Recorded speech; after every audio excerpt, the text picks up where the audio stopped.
everyone, welcome to Science Darshan Institute. I am Dr. Priyanka, your zoology mentor. So अभी तक हमने female reproductive system और male reproductive system के बारे में जानने के लिए शुरू करा था। तो हम जो है वो शुरू करे थे मेल रिप्रोडक्टिव सिस्टम से। मेल रिप्रोडक्टिव सिस्टम में हमने पढ़ा था स्ट्रक्चर। तो मेल रिप्रोडक्टिव सिस्टम को हमने 4 पार्ट में डिवाइड करा था। सबसे पहला जो था वो पेयर ऑफ टेस्टिस, सेकेंड जो था वो एसेसरी डक्ट, तीसरा एसेसरी ग्लैंड्स एंड लास्ट जो था वो क्या था हमारा external genitalia, that is penis and scrotum. तो हम सबसे पहले हमने बोला था हम एक एक करके पूरा स्ट्रक्चर देखेंगे। तो अब आज हम शुरू करेंगे टेस्टिस से।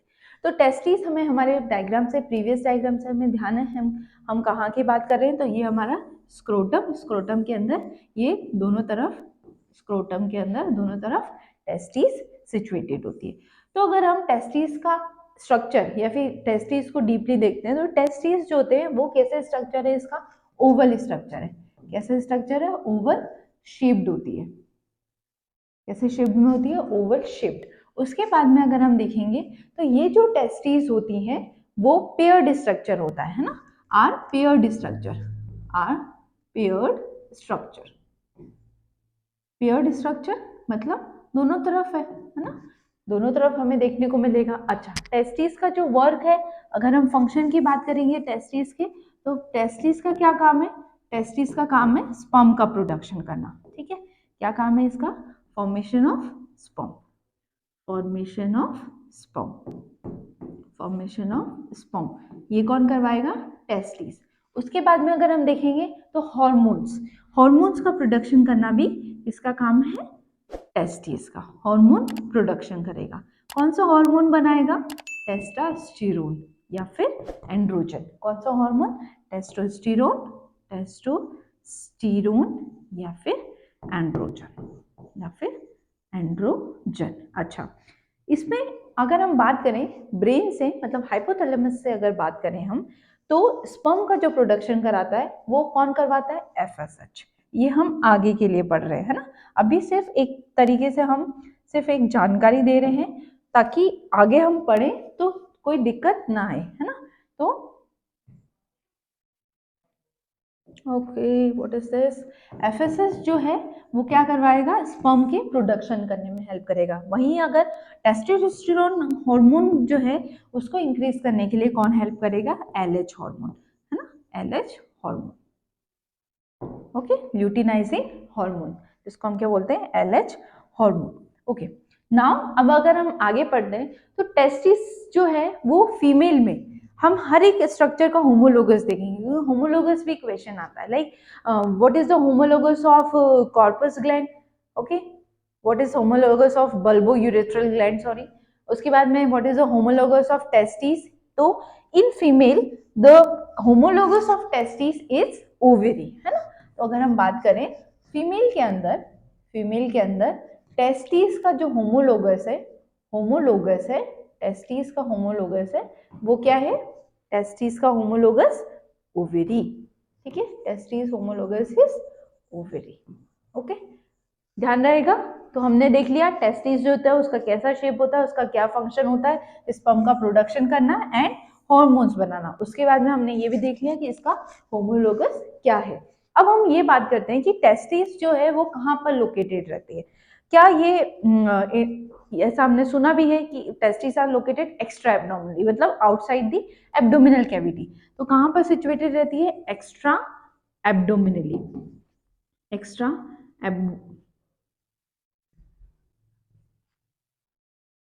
Abdo abdominally. ठीक है, टेस्टिस जो है वो कहाँ पर लोकेटेड रहती है? एक्स्ट्रा एब्डोमिनली। लेकिन टेस्टिस जो है वो हमेशा से एक्स्ट्रा एब्डोमिनली रहती है? नहीं, टेस्टिस जो होती हैं वो फॉर्म होती है एब्डोमेन के अंदर ड्यूरिंग इंट्रा यूटेराइन लाइफ, है ना। फीटल का जब डेवलपमेंट होता है तो testis are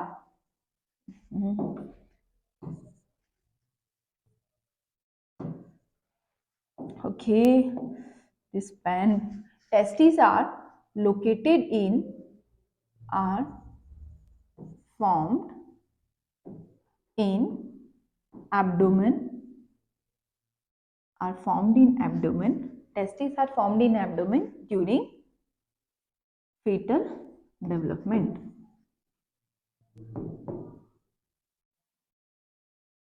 okay, during fetal development अगर हम बात करें तो कहाँ पर फॉर्म रहती है, फॉर्म होती है वो एब्डोमेन के अंदर, मतलब कहाँ पर फॉर्म रहेगी, इंट्रा एब्डोमिनली, ठीक है, कहाँ पे फॉर्म रहेगी, इंट्रा एब्डोमिनली, ठीक है, ओके। तो अप टू दी कितने टाइम तक अगर हम बात करें तो कितने टाइम तक ये रहेगी इसके अंदर, तो up to 7 month of intrauterine life, ठीक है। तो 7 मंथ तक ये हमें ध्यान रखना है, कब तक, 7 मंथ तक। 7 मंथ के बाद में वो जो रहेगी वो extra abdominally outside the abdominal cavity जो है वो डिसेंड हो जाएगी, मतलब किसके अंदर डिसेंड हो जाएगी, वो स्क्रोटम के अंदर, स्क्रोटम के अंदर डिसेंड हो जाएगी आउटसाइड द एब्डोमिनल कैविटी, मतलब कहाँ पर आ जाएगी, एक्स्ट्रा एब्डोमिनली। ओके, तो टेस्टिस जो थी वो पहले कहाँ थी, एब्डोमिनल कैविटी के अंदर, उसके बाद में at the time of the birth कहाँ पे डिसेंड हो जाएगी, स्क्रोटम में। तो ये किसके थ्रू स्क्रोटम के अंदर डिसेंड होती है, एब्डोमिनल कैविटी से एक्स्ट्रा एब्डोमिनल कैविटी के अंदर आती है, स्क्रोटम के अंदर डिसेंड होगी तो किसके थ्रू डिसेंड होती है, इंग्वाइनल कैनाल के थ्रू, ठीक है, किसके अंदर डिसेंड, किसके थ्रू डिसेंड होगी वो, इंग्वाइनल कैनाल, ठीक है, इंग्वाइनल कैनाल। अगर हम बात करें तो यहाँ पर एक कैनाल होती है जिसको हम नाम बोलते हैं इंग्वाइनल कैनाल, ठीक है। तो टेस्टिस जो रहेगी ये, this is testis, one tasty and second testis, तो ये क्या हुई, टेस्टिस, ठीक है, इसको हमने क्या बोला, टेस्टिस। अब ये टेस्टिस जो रहेगी वो नीचे डिसेंड होगी, इसको हम क्या बोलेंगे, जो नीचे जाने को टेस्टिस के एक्स्ट्रा एब्डोमिनल कैविटी के अंदर जाने को, उसको हम क्या बोलेंगे, डिसेंट, इसको हम क्या बोलेंगे, डिसेंट ऑफ टेस्टिस, ठीक है, इसको हम क्या बोलेंगे, डिसेंट ऑफ टेस्टिस। तो ये टेस्टिस जो है वो कहाँ पर जा रही है, स्क्रोटम के अंदर, कहाँ पर जा रही है, स्क्रोटम के अंदर, और इस ट्यूब को हम क्या नाम दे देंगे, इंग्वाइनल कैनाल, इंग्वाइनल कैनाल, क्या नाम दे देंगे इस ट्यूब को हम, inguinal canal, okay. And this is scrotum, this is scrotum, okay, and this descent is called scrotal, descent is called descent of testes, and ये क्या है हमारी, testes, this is testes, ठीक है, this is scrotum, this is testes, और ये testis का decent हो रहा है, और इस ट्यूब को हम क्या नाम दे रहे हैं, इंग्वाइनल कैनाल। तो इंग्वाइनल कैनाल से होता हुआ स्क्रोटम के अंदर जाता है, ठीक है, स्क्रोटम के अंदर डिसेंट होता है। अच्छा, तो कभी कभी क्या होता है कि कभी कभी ये जो टेस्टिस है वो डिसेंट नहीं हो पाती है, टेस्टिस जो है वो डिसेंट नहीं हो पाती है, इस कंडीशन को हम क्या बोलेंगे, अगर टेस्टिस जो है वो डिसेंड नहीं हो पाती है तो इसको हम बोलेंगे अनडिसेंडेड टेस्टिस, ठीक है। मान लो ये टेस्टिस यहाँ पे आनी थी लेकिन टेस्टिस नहीं आ पाई, तो ये तो टेस्टिस है लेकिन वो डिसेंड नहीं हो पाई, इसलिए इसको हम क्या नाम देंगे, undescended testis, okay, undescended testis, या फिर एक और नाम है इसको हम बोलते हैं क्रिप्टो ऑर्किडिज्म, ठीक है। अगर ये जो टेस्टिस है वो डिसेंड नहीं हो पाती तो इसको हम क्या बोलेंगे, crypto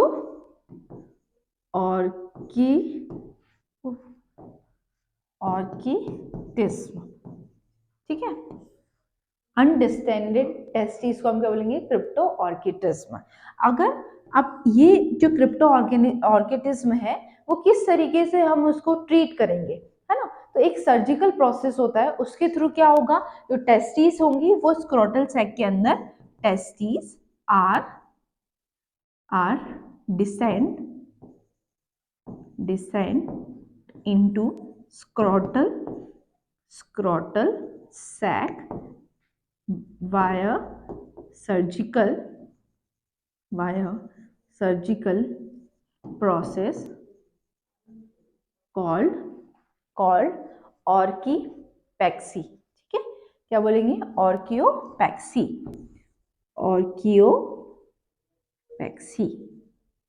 okay, this is called orchiopexy, इतनी बात क्लियर है।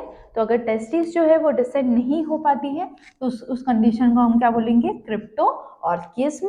और ये जो क्रिप्टो ऑर्किज्म है वो एक सर्जिकल प्रोसेस के थ्रू उसको डिसेंड कर दिया जाता है स्क्रोटल सैक के अंदर। उस प्रोसेस को हम क्या बोलेंगे, ऑर्कियोपैक्सी। ठीक है।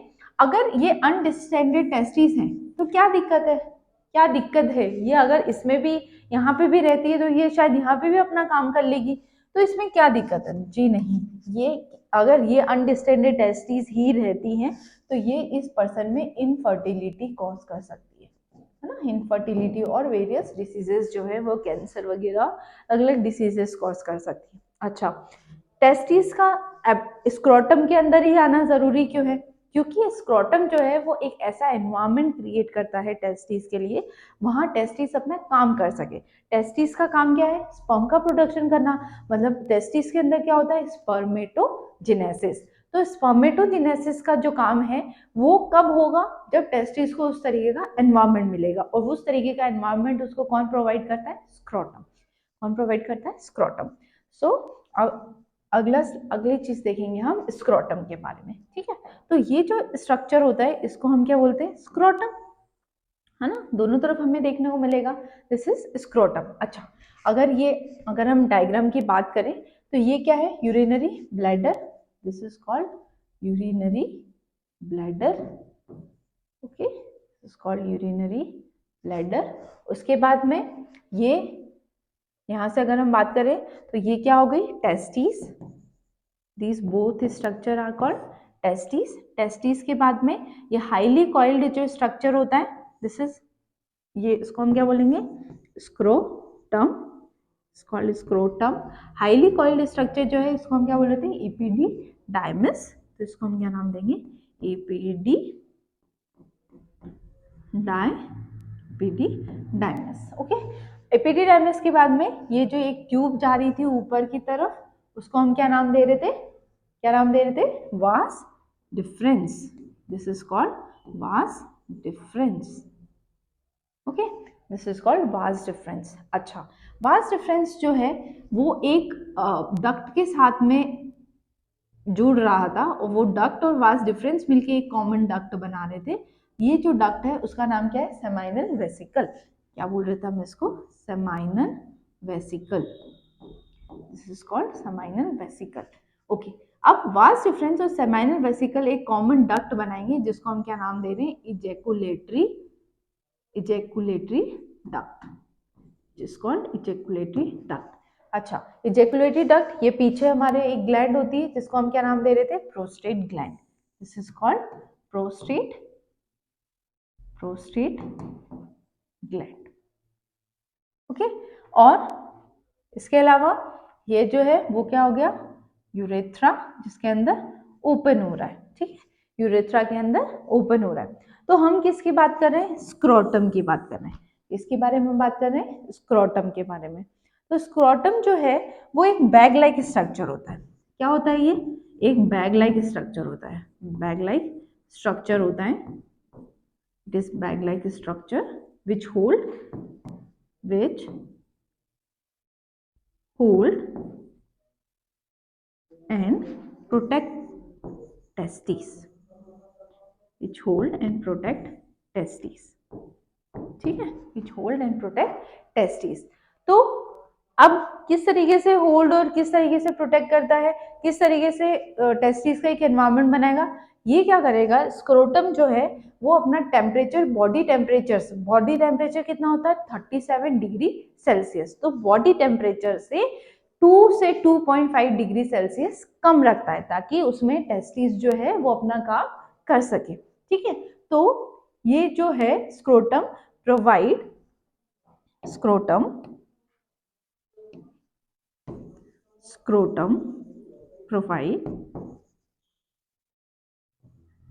कितना टेम्परेचर? 2 से 2.5 degree Celsius temperature lower than body temperature. Okay, body temperature lower than body temperature. Body temperature कितना होता है? 37 डिग्री सेल्सियस। इतने डिग्री सेल्सियस में जो टेस्टिस है वो स्पर्म का प्रोडक्शन नहीं कर पाती हैं। तो कितना कितना लोअर रखेगा वो 2.5 डिग्री सेल्सियस, ये भी इक्वेशन बन सकता है। ओके, तो हमने क्या बात करा, स्क्रोटम जो है वो एक बैग लाइक स्ट्रक्चर है और वो क्या करता है, टेम्परेचर को मेंटेन करता है। मतलब इसका जो काम है वो क्या काम है इसका, थर्मो रेगुलेशन का, थर्मो रेगुलेशन का इसका वर्क है। Okay, what is the work of scrotum, thermo regulation, मतलब एक टेम्परेचर प्रोवाइड करता है जिस टेम्परेचर के लिए टेस्टिस जो है वो अपना फंक्शन कर सकते हैं। अच्छा, अगर हम बात करें तो ये जो थर्मो रेगुलेशन है वो थर्मो रेगुलेशन स्क्रोटम के अंदर हो रहा है, लेकिन वो थर्मो रेगुलेशन कौन करा रहा है, तो ये जो थर्मो रेगुलेशन होता है वो एक मसल होती है वो करवाती है। स्क्रोटम के अंदर एक मसल प्रेजेंट रहती है जो इस थर्मो रेगुलेशन में हेल्प करती है। इस मसल को हम बोलते हैं डार्टोस मसल, डार्टोस मसल, क्या बोलेंगे इसको, डार्टोस मसल। तो जो स्क्रोटम होता है उसके अंदर दो टाइप की मसल होती है, एक होती है डार्टोस मसल और एक होती है क्रीमास्टर मसल। क्या होता है, क्रीमास्टर मसल।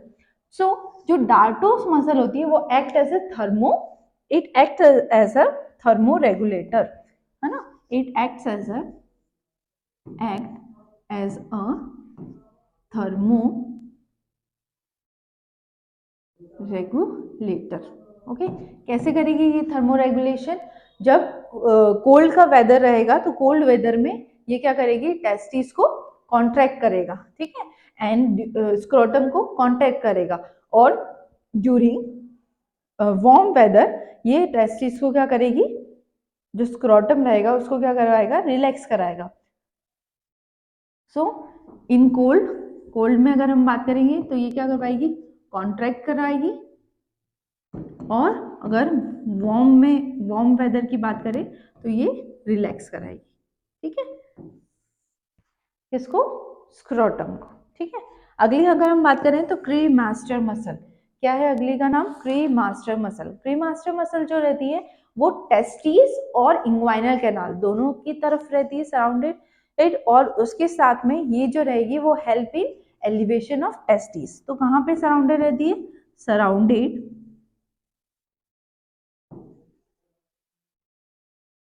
इन टेस्टिस और inguinal canal. Okay, inguinal canal, और इसका जो फंक्शन है, इसका फंक्शन क्या है, ओके, इसका जो फंक्शन है वो क्या है, एलिवेशन ऑफ,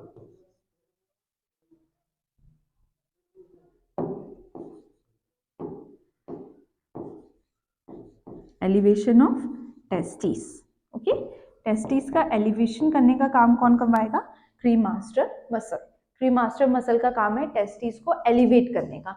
वहीं जो डार्टोस मसल है वो क्या करेगी, थर्मो रेगुलेशन का काम करेगी। इसके अलावा एक और होता है जिसको हम बोलते हैं गुबर्नाकुलम। क्या बोलेंगे इसको, गुबर्नाकुलम, या फिर मीजोकिज्म, मीजोरकियम, ठीक है।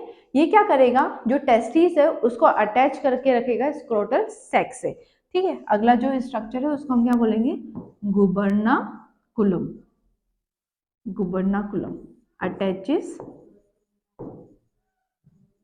testes to scrotal sac, testes to the scrotal sac, which is called gubernaculum या फिर mesochium, ठीक है, या फिर एक और जो नाम है इसका क्या है, mesochium। ओके,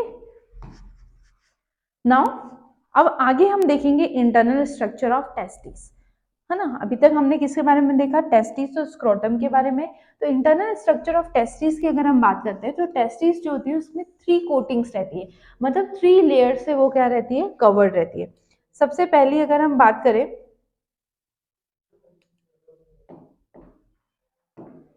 ओके, सबसे पहले अगर हम बात करें तो आउटर मोस्ट जो स्ट्रक्चर होता है उसको हम बोलते हैं ट्यूनिका वेजिनेलिस। सबसे पहले अगर हम बात करें तो एक होती है आउटर मोस्ट जिसको हम बोलते हैं ट्यूनिका वेजिनेलिस, ठीक है। ये कैसी होती है, आउटर मोस्ट, आउटर मोस्ट होती है जिसको हम क्या बोल रहे हैं, ट्यूनिका वेजिनेलिस। ये जो ट्यूनिका वेजिनलिस होती है वो पूरे के पूरे टेस्टिस को कवर करती है ना, पूरे के पूरे टेस्टिस को कवर करती है। अच्छा, सिर्फ और सिर्फ पोस्टीरियर पार्ट को छोड़कर। तो और इसमें दो चीजें रहती है, एक होता है पैराइटल और एक होता है विस्ट्रल। तो पैराइटल और विस्ट्रल लेयर से मिलके बना हुआ रहता है। तो अगर हम देखें तो ये जो है, this is parietal layer, okay, and this is विस्ट्रल layer, okay, this is विस्ट्रल layer. तो ये जो होगी वो पैराइटल लेयर और इसको हमने क्या नाम दे दिया, विस्ट्रल लेयर। और बीच में क्या हो गई, कैविटी। और ये जो है ये पैराइटल और विस्ट्रल लेयर से मिलके कौन बना रहा है, ट्यूनिका वेजिनलिस। उसके बाद में अगर हम देखें तो ये हमारा ओवल ओवल स्ट्रक्चर है ना, टेस्टिस है, टेस्टिस आर ओवल स्ट्रक्चर। तो ये हो गया टेस्टिस का ओवल स्ट्रक्चर, ओके। अब टेस्टिस जो है वो अंदर से जो कवर्ड है उसको हम बोलेंगे ट्यूनिका, ट्यूनिका एल्बिगन्स, ठीक है, ट्यूनिका एल्बिगन्स। तो ये ट्यूनिका एल्बिगन्स इस तरीके से पूरा टेस्टिस को कवर रखती है, ओके। इसको हम क्या बोलेंगे, ट्यूनिका एल्बिगोनिया, ट्यूनिका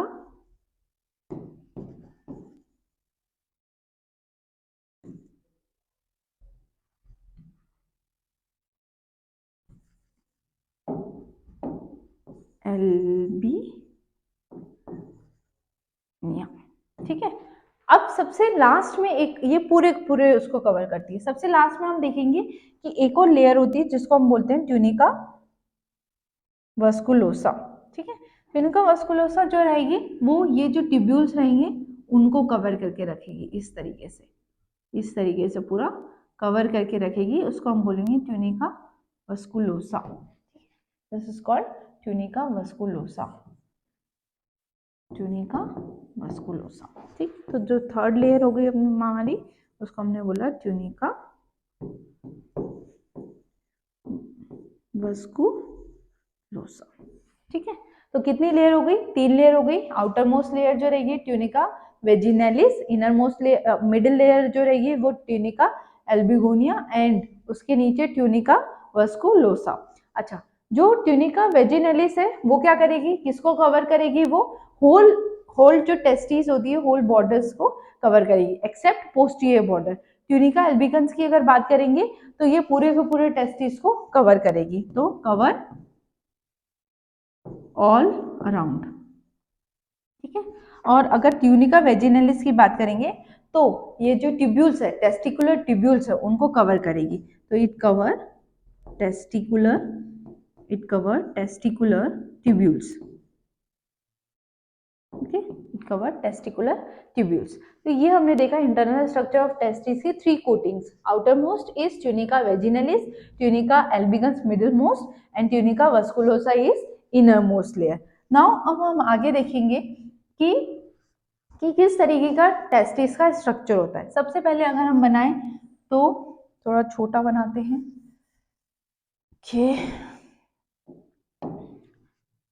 ओके। तो सबसे पहले अगर हम देखें तो हमारा testis, this is Oval structure. अब टेस्टिस जो है वो हमें बहुत अच्छे से पता है कि अंदर से कितनी कितनी लेयर से कवर्ड है और बाहर से कितनी लेयर से कवर्ड है। उसके बाद में हम देखते हैं कि टेस्टिस जो है उसके पास में ये इस तरीके से टेस्टिकुलर लोब्यूल्स प्रेजेंट रहते हैं। क्या प्रेजेंट रहते हैं, testicular lobules, this is called testicular lobules. ये जो टेस्टिकुलर लोब्यूल्स है ये कितने होते हैं, this is called testicular, testicular lobule, ठीक है। अब ये जो टेस्टिकुलर लोब्यूल्स होते हैं, हर एक टेस्टिकुलर लोब्यूल के अंदर बहुत सारे सेमनीफेरस ट्यूब्यूल्स होते हैं। अच्छा, कितने टेस्टिकुलर लोब्यूल्स होते हैं, 250 टेस्टिकुलर लोब्यूल्स होते हैं हर एक टेस्टिस के पास में, हर एक टेस्टिस के पास में, हर एक टेस्टिस के पास में 250 टेस्टिकुलर लोब्यूल्स जो है वो प्रेजेंट रहते हैं। हर एक टेस्टिकुलर लोब्यूल्स में अगर हम बात करें तो 1 से 3 तक सेमनीफेरस ट्यूब्यूल प्रेजेंट रहती है, ठीक है। तो इस तरीके की ट्यूब्यूल प्रेजेंट रहता है, ओके। इस तरीके की सेमनीफेरस ट्यूब्यूल्स प्रेजेंट रहती है। ये जो सेमनीफेरस ट्यूब्यूल होती हैं वो आउटसाइड ओपन होती हैं, वाया स्मॉल ट्यूब्यूल, उसको हम बोलते हैं स्ट्रेट ट्यूब्यूल्स, ठीक है। तो ये क्या हो गई,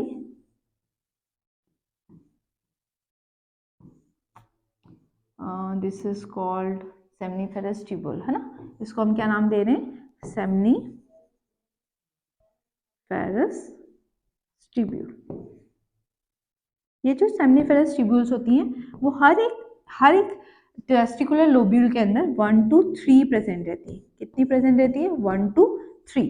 हर एक टेस्टिकुलर लोब्यूल के अंदर कितनी प्रेजेंट रहती है, 1 to 3।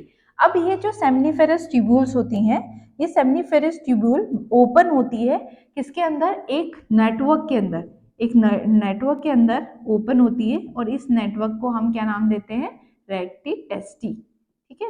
इस नेटवर्क को हम क्या नाम देंगे, रेक्टी टेस्टी। तो ये जो ट्यूब्यूल्स हैं इनको हम क्या नाम दे रहे हैं, straight tubules, straight tubule, straight tubule, okay. तो सबसे पहले हमने देखा कि ये टेस्टिस की वॉल है ना, दिस इज टेस्टिस वॉल। ये जो टेस्टिस की वॉल होती है वो उसके ऊपर हमें कवरिंग देखने को मिलेगी, ये टेस्टिकुलर लोब्यूल्स हैं। टेस्टिकुलर लोब्यूल्स के अंदर सेमनीफेरस ट्यूब्यूल होते हैं। सेमनीफेरस ट्यूब्यूल जो है वो किसके अंदर ओपन हो रही है, स्ट्रेट ट्यूब्यूल्स के अंदर। और ये जो स्ट्रेट ट्यूब्यूल है वो किसके अंदर ओपन हो रहे हैं, एक नेटवर्क के अंदर ओपन हो रहे हैं, जिस नेटवर्क को हम क्या नाम दे रहे हैं, रेक्टी टेस्टी। क्या नाम दे रहे हैं इसको हम, रेक्टी टेस्टी, ओके। इसको हम नाम दे रहे हैं recti tasty, okay, this is called recti tasty. तो इसको हम नाम दे रहे हैं, नो, इसको इधर से नाम देखते हैं, रेक्टी टेस्टिस, ठीक है। This is called recti testis. अब ये जो रेक्टी टेस्टिस होती है वो बहुत सारी रेक्टी टेस्टिस जो होती है वो ओपन होती है, एक किसके अंदर, रेक्टी टेस्टिस जो होती है वो ओपन होती है 15 to 20 डक्ट्स के अंदर। और इस डक्ट का नाम दे रहे हैं हम क्या, वासा इफ्रेंशिया। क्या नाम दे रहे हैं इसको, वासा इफ्रेंशिया, ओके, वासा इफ्रेंशिया। अब ये जो वासा इफ्रेंशिया है वो हाईली कॉइल्ड स्ट्रक्चर के अंदर ओपन होता है, हाईली कॉइल्ड स्ट्रक्चर के अंदर ओपन होगा, जिसको हम क्या नाम दे रहे हैं, इस हाईली कॉइल्ड स्ट्रक्चर के अंदर ओपन होता है, इसको हम क्या नाम दे रहे हैं, इपिडीडाइमस, इपिडीडाइमस। तो ये जो हाईली कॉइल्ड स्ट्रक्चर होता है इसको हम बोलते हैं head, okay, this is called epididymis. ये पूरा जो स्ट्रक्चर है इसको हम क्या नाम दे रहे हैं, इपिडी, ये क्या हो रहा है कलरफुल पेन्स चल रहे हैं। तो इस हाईली कॉइल्ड स्ट्रक्चर जो है इसको हम क्या नाम दे रहे हैं, इपिडीडाइमस, ओके।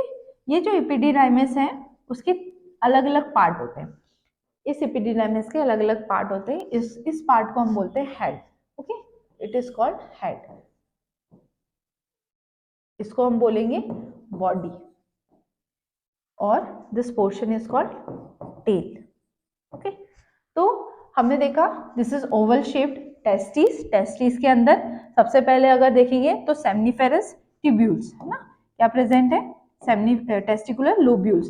टेस्टिकुलर लोब्यूल के बाद में हर एक टेस्टिकुलर लोब्यूल के अंदर सेमनीफेरस ट्यूब्यूल्स प्रेजेंट है। सेमनीफेरस ट्यूब्यूल जो है वो स्ट्रेट ट्यूब्यूल के थ्रू किसके अंदर ओपन हो जाएगी, रेटी टेस्टी के अंदर। किसके अंदर ओपन हो जाएगी, रेटी टेस्टी के अंदर। रेटी टेस्टी जो है वो किसके अंदर ओपन हो रहा है, हमारे वासा इफ्रेंशिया के अंदर। किसके अंदर ओपन हो रहा है, वासा इफ्रेंशिया। और वासा इफ्रेंशिया जो है वो ओपन हो रहा है in the epididymis, and epididymis has 3 parts, that is head, body and tail। अब ये जो epididymis है वो किसके अंदर ओपन हो जाएगा, epididymis open into vas difference is open into vas difference, okay, epididymis open into vas difference। अब अगर हम देखें तो एपिडिडाइमस किसके अंदर ओपन हो रहा है, वास डिफरेंस के अंदर। अब ये जो वास डिफरेंस है वो कहाँ पर जाएगी, सेमनीफेरस ट्यूब्यूल्स और वास डिफरेंस एक साथ मिलके इजेकुलेटरी डक्ट बनाएगी। ये जो इजेकुलेटरी डक्ट है वो कहाँ पर ओपन हो जाएगा, यूरेथ्रा के अंदर, या फिर उसको हम क्या बोल रहे हैं, यूरिनो जेनाइटल डक्ट, कॉमन डक्ट होता है। इसीलिए यूरोजेनाइटल डक्ट, ठीक है। तो ये जो है वो आगे सेमनीफेरस ट्यूब्यूल के साथ में ज्वाइन होके एक कॉमन डक्ट बना लेगी जिसको हम बोलेंगे इजैकुलेटरी डक्ट, और ये इजैकुलेटरी डक्ट किसके अंदर ओपन हो जाएगा, यूरेथ्रा के अंदर ओपन हो जाएगा। तो this is the structure of testes. This is the structure of testes. Now let's move to the another slide. अब हम देख रहे हैं इपिडिडाइमस। तो इपिडिडाइमस के हमने कितने पार्ट्स देखे, 3 पार्ट्स देखे। सबसे पहला जो पार्ट है उसको हम बोलते हैं कैप्यूट इपिडिडाइमस या फिर ग्लोबस मेजर, ठीक है। ग्लोबस मेजर हम किसको बोल रहे हैं, जो हेड होता है, हेड वाले पोर्शन को हम क्या नाम दे रहे हैं, दिस इज हेड, है ना। तो हेड वाले पोर्शन को हम क्या नाम दे रहे हैं, ग्लोबस मेजर, है ना, या फिर कैप्यूट इपिडिडाइमस। कॉर्पस बॉडी हम किसको नाम दे रहे हैं, कॉर्पस इपिडिडाइमस बॉडी को नाम दे रहे हैं, ठीक है। This portion is called body, okay. And last part is cauda epididymis या फिर ग्लोबस माइनर। ये हम किसको बोल रहे हैं, टेल पोर्शन को, इसको बोल रहे हैं टेल पोर्शन को। तो epididymis has 3 parts. First is capute epididymis, corpus epididymis and chorda epididymis. Chorda epididymis is tail which open into vasa deferens. Okay, vas deferens के अंदर क्या हो रहा है, वो open हो रहा है. Now let's move to the next slide. Okay, so हमने देखा टेस्टिस दोनों तरफ पेयर्ड स्ट्रक्चर होता है ना, पेयर्ड स्ट्रक्चर होता है टेस्टिस। वो किसके अंदर ओपन होती है, टेस्टिस के अंदर क्या क्या क्या प्रेजेंट है, टेस्टिकुलर लोब्यूल प्रेजेंट है। कितने टेस्टिकुलर लोब्यूल्स प्रेजेंट है, 250 टेस्टिकुलर लोब्यूल्स प्रेजेंट है। कितने, 250 टेस्टिकुलर लोब्यूल्स प्रेजेंट है। हर एक टेस्टिकुलर लोब्यूल के अंदर हमने देखा 1 to 3 सेमनीफेरस ट्यूब्यूल्स प्रेजेंट है। अब ये जो सेमनीफेरस ट्यूब्यूल है वो किसके अंदर ओपन हो रही थी, रेक्टी टेस्टी के अंदर। एक नेटवर्क था जिसको हम क्या बोल रहे थे, नेटवर्क ऑफ कैपिलरीज, नेटवर्क जो बनाना था वो क्या था, रेटी टेस्टी। अब ये जो रेटी टेस्टी है वो किसके अंदर ओपन हो रहा है, 15 to 20 क्या है, वासा इफ्रेंशिया। वासा इफ्रेंशिया जो है वो highly coiled structure which is called epididymis, and epididymis किसके अंदर ओपन हो रहा है, vas deferens. And vas deferens जो है क्या होगा, इधर से वास डिफरेंस आया है ना, वो यूरेटर के वहां से क्या होगा, कॉइल्ड होगा, ठीक है। ओके, अगर हम देखें तो अगर नीचे से अगर वास डिफरेंस आ रहा है इस तरीके से एब्डोमिनल कैविटी के अंदर एंटर करेगा वो, तो ऐसा बल्ब लाइक स्ट्रक्चर बनाएगा जिसको हम बोल रहे हैं एम्पुला। क्या बोलेंगे हम इसको, एम्पुला, ठीक है। अब ये जो एम्पुला रहेगा वो क्या करेगा, इधर के साइड में सेमाइनल वेसिकल और ये वास डिफरेंस। अब ये दोनों जो है वो मिलके एक कॉमन ओपनिंग बनाएंगे जिसको हम क्या नाम देंगे, ejaculatory duct, is called ejaculatory duct. इसको हम क्या नाम देंगे, ejaculatory duct, okay, is called ejaculatory duct. और ये जो इजैकुलेटरी डक्ट है वो किसके अंदर ओपन हो जाएगा उसके बाद में, it open into the urethra,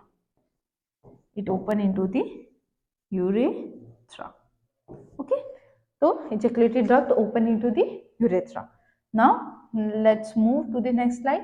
अब हम अगर हमारे एनसीईआरटी की लाइंस देखें तो male reproductive system is located in pelvic region, है ना, includes a pair of testis, accessory glands, duct और एक्सटर्नल जेनिटेलिया, ठीक है। एसेसरी डक्ट के अंदर क्या क्या आ जाएगा, उसके अंदर वासा इफ्रेंशिया, इपिडिडाइमस, उसके साथ में वास डिफरेंस, इजैकुलेटरी डक्ट, ठीक है।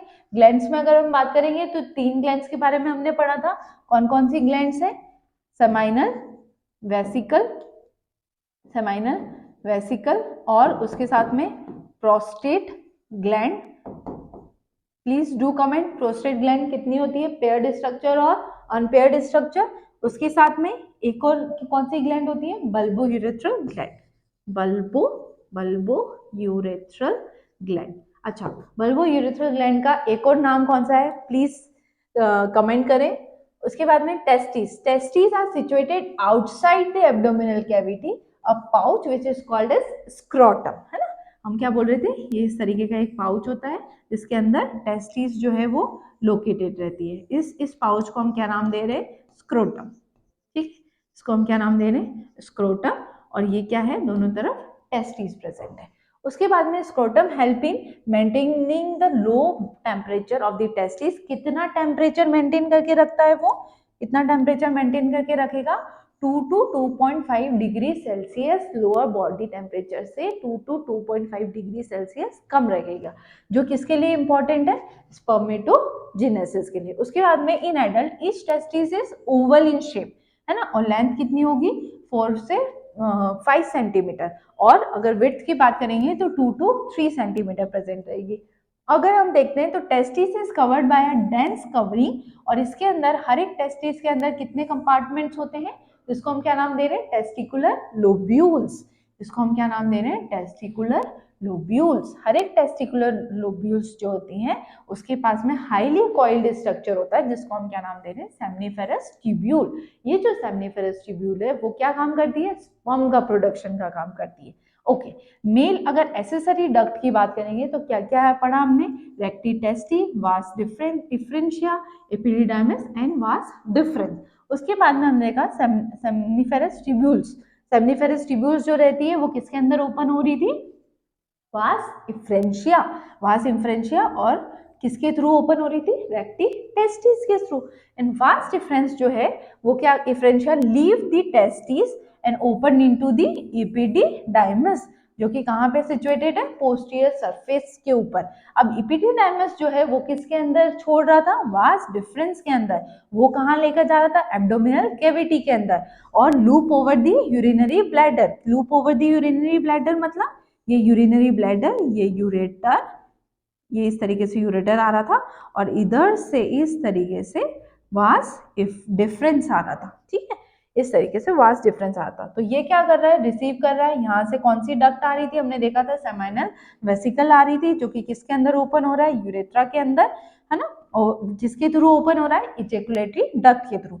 ये जो डक्ट होते हैं वो स्टोर करते हैं, ट्रांसपोर्ट करते हैं किसको, स्पर्म को, through the sperm from the testes to outside the urethra, and urethra originate from the urinary bladder and extend through the penis to its external opening, which is called as urethral meatus. तो urethra जो होगा वो बाहर open होगा with the help of urethral meatus. Now let's move to the next slide. Okay, अब हम हमारे questions पे जाते हैं। तो testis in human are situated outside, हमने देखा कहाँ पे सिचुएटेड रहती है, एक्स्ट्रा एब्डोमिनल सिचुएटेड रहती है ना, outside the abdominal cavity, inside a pouch which is called as scrotum, which is called as scrotum. The purpose served is, क्या बोलेंगे, किस किस वजह से वो outside the abdominal cavity present रहती है। फर्स्ट ऑप्शन है escaping any possible compression by the visceral organs, हाँ, विस्रल ऑर्गन से कोई कंप्रेशन ना आ जाए, कोई जोर ना लग जाए, उसके कारण testis outside the abdominal cavity present रहती है। No, provide more space for the growth, हाँ, growth epididymis, no, provide a secondary sexual features for exhibiting the male sex. Last, maintaining the scrotal temperature lower than the normal internal body temperature. This is the correct option. हम बोल रहे हैं कि इस normal temperature कितना लगता है, 2 to 2.5 degree Celsius lower than the body temperature. अगला, the share terminal duct of the reproductive and the urinary system in human is, कौन सी डक्ट होगी, जो कि रिप्रोडक्टिव और यूरिनरी सिस्टम की एक कॉमन डक्ट बन रहा है, वो कौन बन रहा है। ठीक है, अगर हम बात करें तो this is kidney, this is ureter, okay, ये हुआ किडनी, ये हुई यूरेटर, ठीक है, यूरेटर, फिर उसके बाद में यूरिनरी ब्लैडर, और दिस इज यूरेथ्रा। ओके, ये क्या हो गया, यूरेथ्रा, और ये क्या हो गए, यूरेटर। ओके, तो यूरेटर नहीं हो सकता, वास डिफरेंस इजैकुलेटरी डक्ट बनाता है, जो कि किसके अंदर ओपन हो रहा है, यूरेथ्रा के अंदर, तो ये भी नहीं हो सकता। वास इफ्रेंशिया, वासा इफ्रेंशिया तो हो ही नहीं सकता, वासा इफ्रेंशिया तो टेस्टिस को छोड़ता है, तो इपिडिडाइमस के अंदर ओपन होता है, तो वासा इफ्रेंशिया भी नहीं हो सकता। तो ऑप्शन इज यूरेथ्रा, है ना। यूरेथ्रा जो है वो एक कॉमन, जिसको हम ये क्या बोल रहे हैं, urinogenital duct. Another name for the bulbourethral gland. What is the another name of bulbourethral gland? Yes, Copper's gland. This is called Copper's gland. Now the next, in man, the cryptorchidism is the condition when. Cryptorchidism मतलब अगर हम ये inguinal canal की बात कर रहे हैं, तो इंग्वाइनल कैनाल में टेस्टिस जो है वो नीचे डिसेंड हो जाती है, इसके अंदर स्क्रोटल सेक के अंदर, इसको हम क्या बोलते हैं, डिसेंट ऑफ टेस्टिस। अगर यही टेस्टिस जो है वो अगर डिसेंड नहीं हो पाती है तो इस कंडीशन को हम क्या बोलेंगे, क्रिप्टोऑर्किज्म। अच्छा, इसके लिए कौन सा सर्जिकल प्रोसेस करा जाता है, please do comment. Okay, now testis do not descend into the scrotal sac, testis do not descend into the scrotum. Okay, दूसरा option, there are 2 testis in each scrotum, testis degeneration in scrotum and testis enlarge in scrotum. The right option is, बिल्कुल सही बोल रहे, testis do not descend into the scrotum. Okay, let's move to the next question. ये आया था NEET में, तो हमें बताना है कि कौन से स्ट्रक्चर को हम क्या बोलेंगे। तो सबसे पहले हम बात कर रहे हैं ए के बारे में।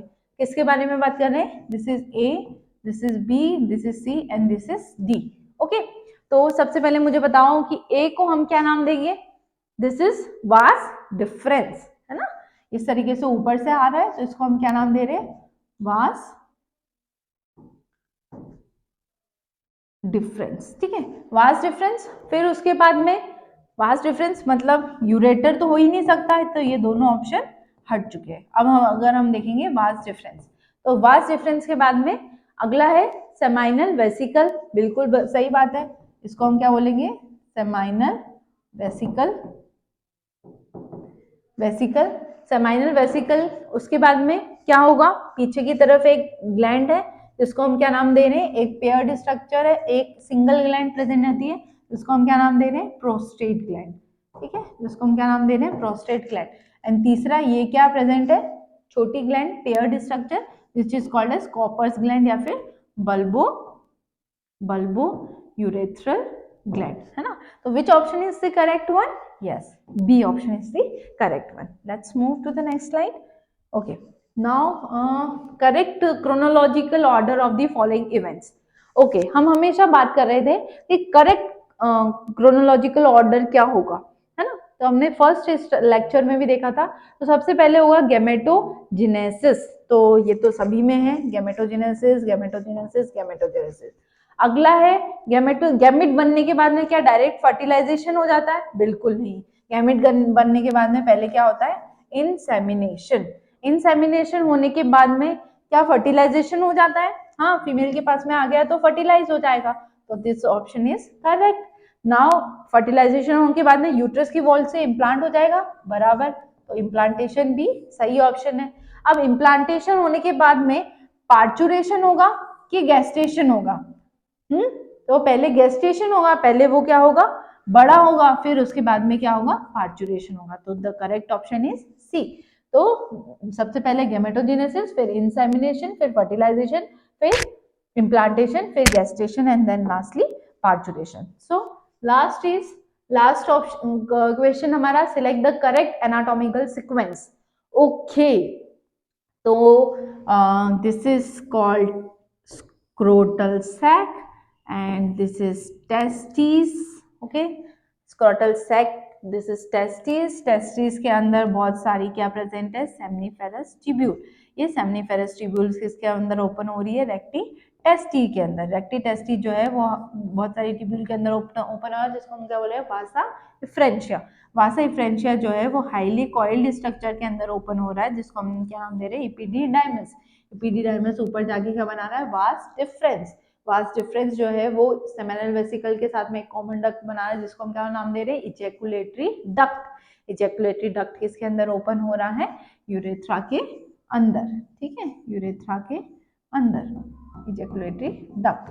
तो seminiferous tubule, seminiferous tubule, seminiferous tubule, none of the above. तो ये तो ऑप्शन हो ही नहीं सकता। सेमनीफेरस ट्यूब्यूल के बाद में क्या आ रहा है? रेक्टिटेस्टी, है ना, दिस इज, ये नेटवर्क बना रहा है, इसको हम क्या नाम दे रहे हैं? रेक्टिटेस्टी। तो ये ऑप्शन हो सकता है, ये ऑप्शन नहीं हो सकता। तो सी ऑप्शन तो गया। अगला, रेक्टिटेस्टी के बाद में, रेक्टिटेस्टी जो है वो किसके अंदर ओपन हो रही थी? वासा इफ्रेंशिया, है ना। तो बराबर, दोनों सही बता रहे हैं, वासा इफ्रेंशिया। वासा इफ्रेंशिया किसके अंदर ओपन हो रहा है? Highly coiled structure which is called epididymis. और इपीडीडाइमस किसके अंदर ओपन हो रहा है? वास डिफरेंस के अंदर। तो correct option is B. Okay, so खत्म। नाउ आज हमने टेस्टिस के बारे में पढ़ा, टेस्टिस का स्ट्रक्चर पढ़ा और उसके क्वेश्चंस लगाए, नीट के क्वेश्चंस लगाए, उसके साथ में एनसीईआरटी के अंदर क्या क्या लाइन लिखी हुई है वो सब पढ़ा। नाउ अगली क्लास में हम पढ़ेंगे इसके आगे का, मतलब सेमाइनल सेमनीफेरस ट्यूब्यूल्स के बारे में। So thank you so much for joining our class, and yes, don't forget to like, share and subscribe. Okay, thank you so much.